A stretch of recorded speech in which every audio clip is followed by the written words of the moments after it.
Bismillahirrahmanirrahim. Alhamdulillahirabbil alamin. Allahumma sholli ala sayyidina Muhammad wa ala ali sayyidina Muhammad.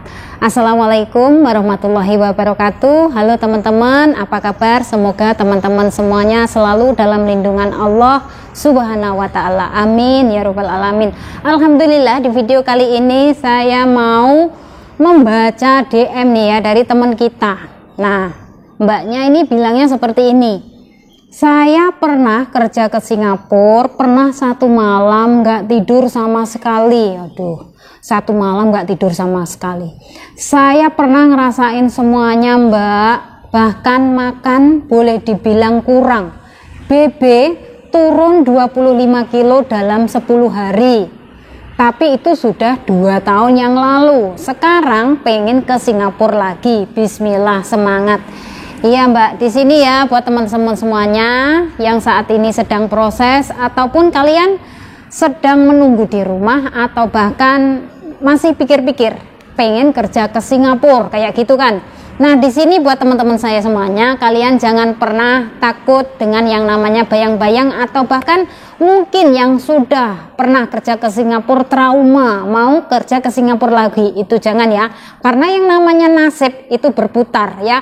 Kadang kita dulunya itu susah, kita dulunya itu benar-benar nasib kita itu apes kayak gitu, bisa dibilang kita mendapatkan majikan yang pelit, majikan itu kita itu yang jahat banget. Jahat itu dari segi apa? Mungkin dari mulutnya yang membuat kita itu sakit hati kayak gitu. Nah, dari situ kalian bahkan mungkin merasa ataupun berpikir nggak maulah, pokoknya nggak naksir yang namanya kerja di Singapura kayak gitu kan.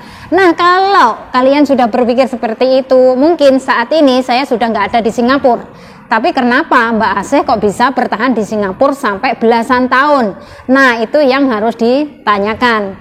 Apakah Mbak Asih di Singapura itu juga mendapatkan perlakuan yang sama dari sang majikan? Oke, di sini saya akan mengupas ya, bahwasanya saya juga pernah teman-teman bekerja dengan majikan. Tapi di sini saya nggak mau nyebutin ya.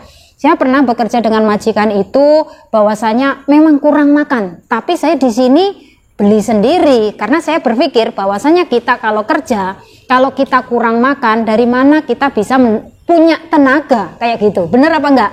Di sini kita jangan pelit lah, jangan eman. Kita itu belanja untuk perut kita sendiri kayak gitu. Misalkan waktu itu ya teman-teman, saya memang ada off day, ada liburan, tapi hanya sebulan sekali. Oke, so saya dalam sebulan sekali itu kalau pulang memang saya selalu bawa jajanan ya, itu selalu saya datang ke City Plaza sana, pulangnya saya selalu memang bawa jajanan. Dan majikan juga tahu saya mah orangnya nggak apa-apa, saya berpikir yang penting saya nggak nyolong, yang penting saya nggak maling, yang penting apa yang saya beli ini uang saya sendiri kayak gitu ya toh. Terus di sini majikan mau berpikir apalah terserah, memang saya ini orangnya nggak mau banyak ngomong, nggak mau banyak cincong ya. Kalau memang benar majikan itu ngasih makan ke saya itu kurang, memang saya waktu itu juga nggak pernah yang namanya komplain sampai ke telepon ke MOM, ke Embassy Indonesia, itu nggak pernah Mbak. Saya memang orangnya saya tahan-tahankan, tapi waktu itu saya benar-benar orangnya ini sabar ya. Saya di sini memang orangnya sabar teman-teman. Saya nggak cuman ngasih kebaikan saya sendiri kayak gitu, bukan. Sebenarnya saya ini orangnya sabar, tapi kesabaran saya ini selalu diuji setiap hari. Kayak waktu itu teman-teman, saya itu ngepelnya tuh merangkang. Padahal rumahnya cuman 3 bilik ya, cuman 3 kamar. 3 kamar tuh maksudnya kamarnya, yang satu kamarnya Agung dan Ama, yang satunya kamarnya majikan sama anaknya sama suaminya, yang satu kamar untuk ruang tamu. Nah, di situ jadi cuman 3 kamar itu ngepelnya berangkang ya. Itu saya lalui selama 4 bulan. Saya bertahan di situ cuman 4 bulan. Akhirnya karena saya ini sudah benar-benar merasa kesabaran saya selalu diuji, akhirnya saya teleponlah ke agent. Saya ngomong, "Sir, saya nggak betah di sini, saya mau transfer." Nah, akhirnya alhamdulillah sama agent dijemput kayak gitu loh teman-teman. Karena apa? Ya itu tadi, yang pertama karena tekanan dari sang majikan, makanan kurang. Yang kedua, saya ini diperlakukan kayak budak di situ ya. Benar-benar saya itu manusia tapi nggak dimanusiakan. Saya itu benar-benar dianggap kayak sampah, kayak gitu loh. Waktu ada party dia nutup pintu dier kayak gitu, ada party nutup pintu dier, ya Allah. Padahal teman-teman, itu majikan saya itu juga orang Indonesia. Tapi di sini saya nggak mau nyebutin orang apa ya, kayak gitu. Dan saya itu jadi mikirnya kayak gini, ya Allah, semoga setelah ini saya mendapatkan tempat yang baik, mendapatkan majikan yang baik. Saya di sini sudah bersabar. Ya Allah, tolongin aku, ya Allah, tolongin aku. Dan alhamdulillah setelah sampai di agent, ya nggak sampai lama, nggak sampai berminggu-minggu teman-teman. Itu cuma 4 hari, saya langsung dapat job jaga ama. Dan jaga ama pun itu di situ juga nggak berjalan mulus. Memang kita itu bekerja menjadi seorang TKW itu nggak ada yang mudah, nggak ada yang gampang. Jadi di sini buat teman-teman semuanya, atau bahkan buat yang nonton video ini dari keluarga calon Mbak TKW kayak gitu ya, bahwasanya kerja ke Singapura ataupun ke luar negeri itu penuh dengan perjuangan. Jangan cuman dilihat dari hasilnya ya, bahwasanya oh kerja ke luar negeri ini pasti sukses, tapi lihatlah perjuangannya, bahwasanya kita itu bekerja dengan majikan itu nggak ada yang gampang, nggak ada yang mudah, semuanya itu butuh perjuangan, butuh proses, butuh perjuangan, benar-benar mental. Pokoknya yang pertama tuh mental ya, karena apa? Misalkan mental kita itu nggak kuat, kita nggak bakalan bisa finish kontrak, kita nggak bisa bakalan sukses kayak gitu. Banyak sekali liku-liku ataupun ujian yang akan kita jumpai di keluarga majikan ya. Misalkan nih, cuman masalah sepele aja kayak gitu, itu majikan bisa ngeroweng, bisa marah-marah, bisa ngomel-ngomel ke sana kemari kayak gitu ya. Terus setelah itu apakah kita nggak sakit hati? Sakit hati. Apakah kita itu merasa benar-benar udahlah nggak apa-apa dimarahin kayak gitu? Enggak, itu sebenarnya kita itu sakit hati, merongkol banget, tapi mau gimana lagi? Kita sudah ibaratnya benar-benar punya cita-cita, punya impian, kita kepengen yang namanya, ya Allah, pasti yang namanya semuanya yang menonton video ini pasti kepengen punya cita-cita nanti kalau sudah kerja di luar negeri, kepengen bisalah bikin rumah sendiri, kepengen bisa bayar utang, kepengen bisa nyekolahin anak, kepengen bisa biayain anak sampai di kuliah kayak gitu. Tapi setelah sampai di rumah majikan ternyata perjalanan itu nggak ada yang mulus. Baru sedikit aja majikan ngomel-ngomel, katanya kamu kerja gini salah, dah sakit hati ini teman-teman, benar-benar sakit. Itu yang saya rasakan. Bahkan sampai saat ini masih terjadi. Tapi ya dari situ saya selalu berpikir bahwasanya hari ini pasti berlalu.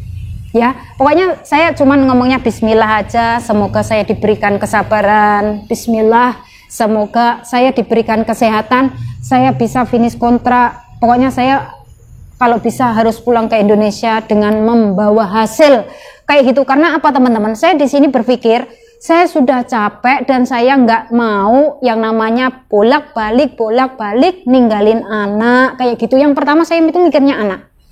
Saya sudah benar-benar yang namanya nggak tegel, maksudnya nggak rela dipisahkan lagi dengan anak, apalagi anak saya itu sudah besar, sudah ngerti lah, maksudnya kepengen banget disanding ataupun ditunggu ataupun ibaratnya ya sama seperti hal-hal anak-anak yang lainnya, kepengen ibunya itu di rumah masakin untuk dia, anaknya itu pengen diajak jalan-jalan kemana kayak gitu. Pasti yang namanya anak tuh punya cita-cita seperti itu, punya.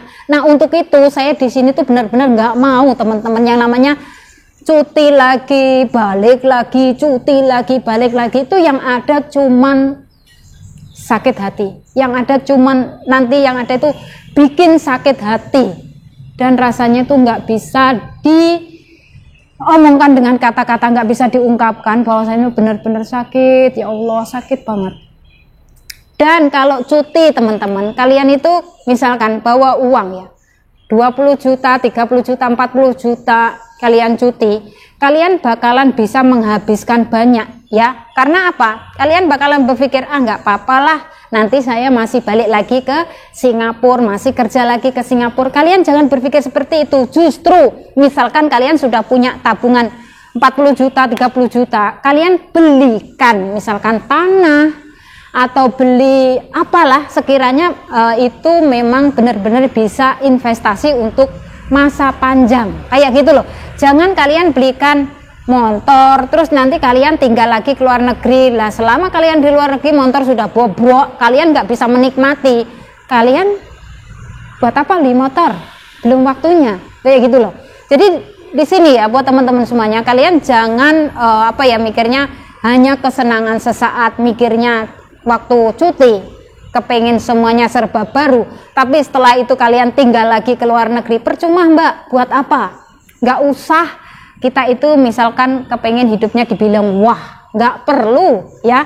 Karena apa? Yang terpenting kita itu satu, kita punya tabungan. Misalkan kita sudah mau pensiun, kita itu nggak bakalan yang namanya susah-susah lagi. Kita nggak bakalan yang namanya ya Allah, benar-benar kalian harus berpikir seperti ini loh mbak, bahwasanya di Indonesia tuh cari uang susah. Kalau bisa saat ini ada kesempatan kerja di luar negeri, kalian tabung. Nanti setelah pulang kalian sudah punya simpanan. Itu yang bikin hati kita itu merasa ayem. Kayak gitu loh. Apalagi kita itu sebagai ibu rumah tangga ataupun sebagai calon ibu ya. Kalian harus berpikir loh bahwasanya kerja di Indonesia itu benar-benar dari pagi sampai misalkan sampai sore, pagi sampai malam itu berapa mbak? Gajinya berapa?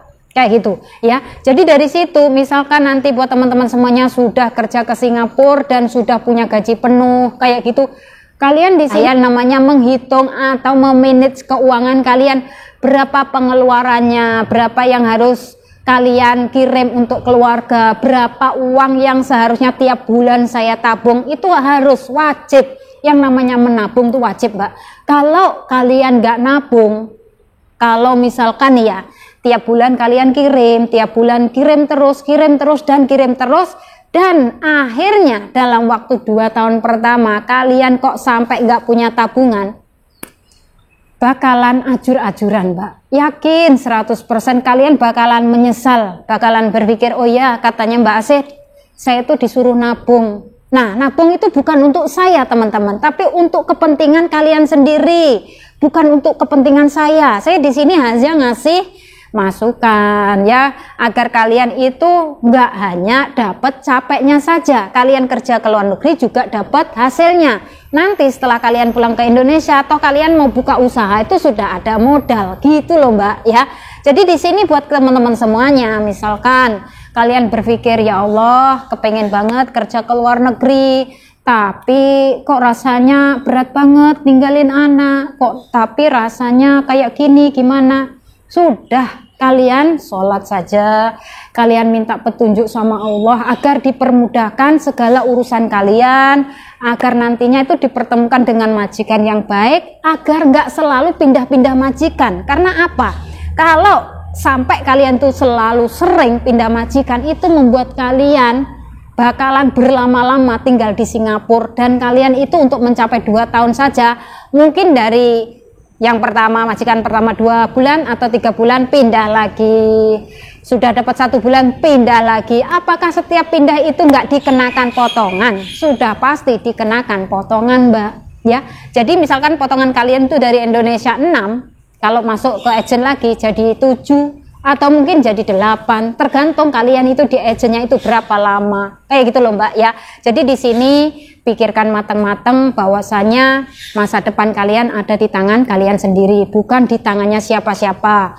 Masa depan anak kita ada di tangan kita, bukan di tangannya siapa-siapa. Untuk itu kita harus tetap semangat ya, kita harus berpikiran yang positif, berprasangka baik ya, agar kita dan apa yang kita cita-citakan itu bisa terwujud ya, seperti itu. Oke teman-teman, dan di sini saya selalu memberikan support serta dukungan buat teman-teman semuanya. Semoga diberikan kemudahan, kelancaran, semoga dipertemukan dengan majikan yang baik ya. Semoga bisa finish kontrak dalam waktu 2 tahun, dan syukur-syukur kalau kalian mau tambah lagi, tapi jangan ngikutin jejak saya di sini sudah belasan tahun kayak gini teman-teman. Saya mau pulang sebenarnya, mau pulang, tapi nunggu waktu yang tepat. Oke, seperti itu. Dan semua dari video-video yang saya sharingkan di sini adalah pengalaman saya 100% real. Nggak ada yang saya buat-buat, dan kalian bisa cek di video-video saya sebelumnya. Semoga bisa bermanfaat dan memotivasi buat teman-teman semuanya. Oke, dan saya akhiri sampai di sini. Akhir kata, wassalamualaikum warahmatullahi wabarakatuh. See you on my next video. Bye.